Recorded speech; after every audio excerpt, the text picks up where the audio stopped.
Hey everyone, today we have my highly customized E-Flite 64mm F-16 Fighting Falcon, the bind and fly model.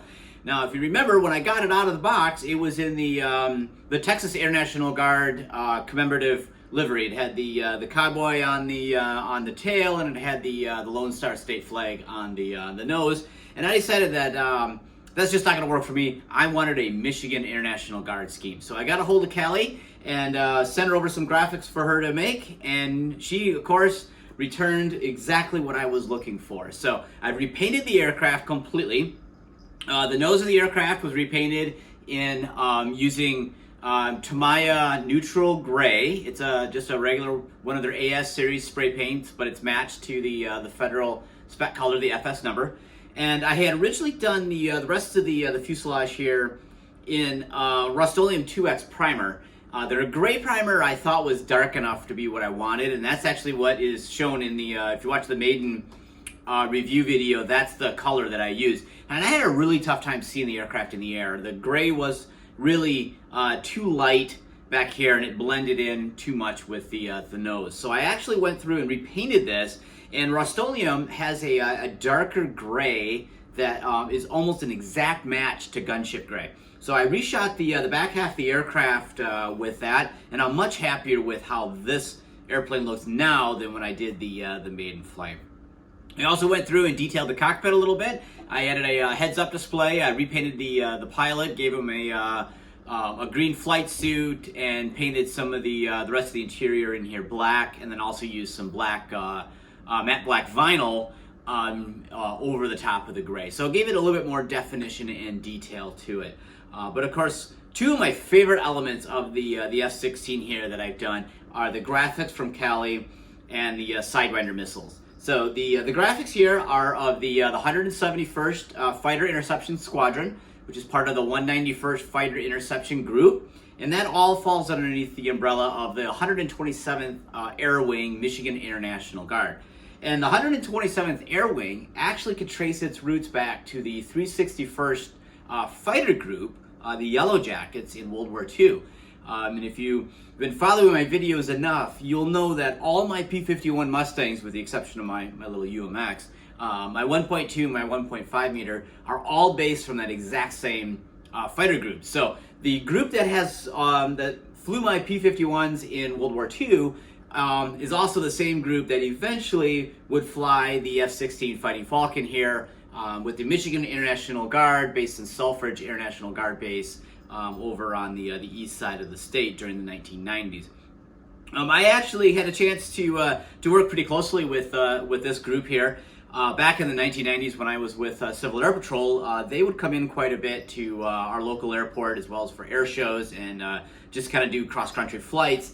And so from helping out at different events, I had patches and t-shirts and stickers all from this this fighter group here with the yellow and black checkers on it. In fact, my shirt had the F-16 on it, and unfortunately over the years I've lost all that stuff. So that would have been very fitting if I was able to have all that for my F-16. But I am very happy. In fact, I'll just kind of rotate the aircraft here a little bit. I'm very happy with how the aircraft turned out with the yellow and black checkers and the yellow and black slash marks on it for the Michigan Air National Guard colors. It really, really looks good. It gives it a splash of color. This is it's painted up as the commander's aircraft. The regular F-16s would have all been grayscale. Instead of bright yellow, it would have all been grayscale, low visibility. But the commander's plane, you get the high visibility colors.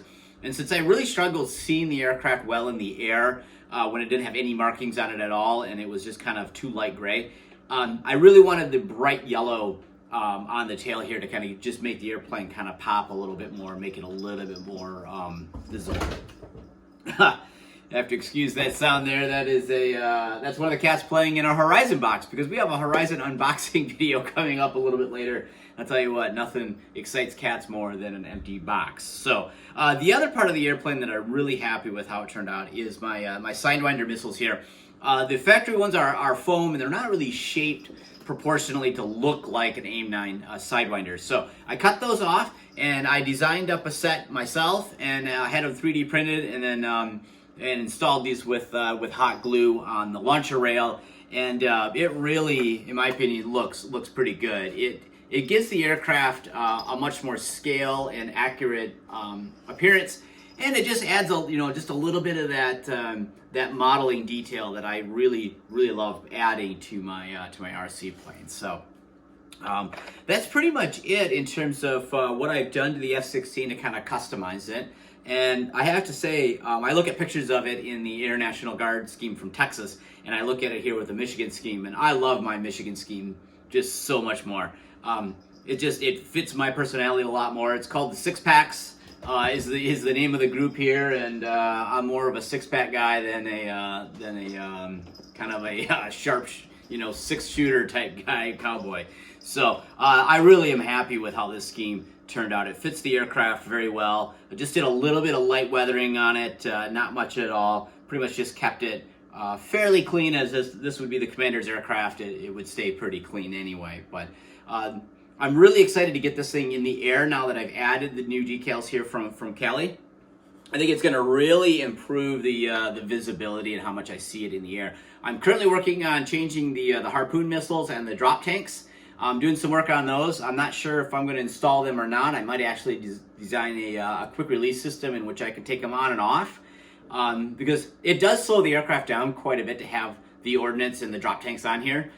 So I may want to slide those on and off. However, the Harpoons are white, and having some large white missiles under the center of the wings here may actually help me with some orientation. But they're not really scale correct for what I want, so I'm actually got them all cut apart, and I'm working on designing some new ordnance for the aircraft to kind of really just give it a really cool scale look.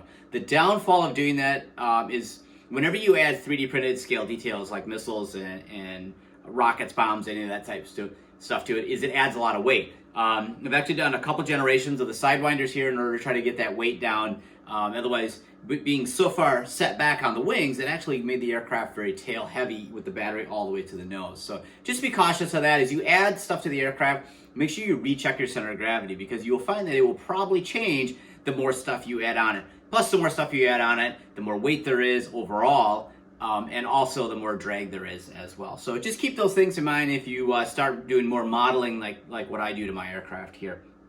But that pretty much wraps it up. If you guys got any questions on the techniques and everything I used on the aircraft or anything else, by all means, leave them in the comments below. I know I get a lot of questions all the time of what paints do you use, and yet I covered it in almost every video. But you guys are more than welcome to continue to ask, and I'm more than happy to keep helping out. So that wraps up everything I have going on for the F-16 Fighting Falcon here. This 64mm E-Flite model is now done.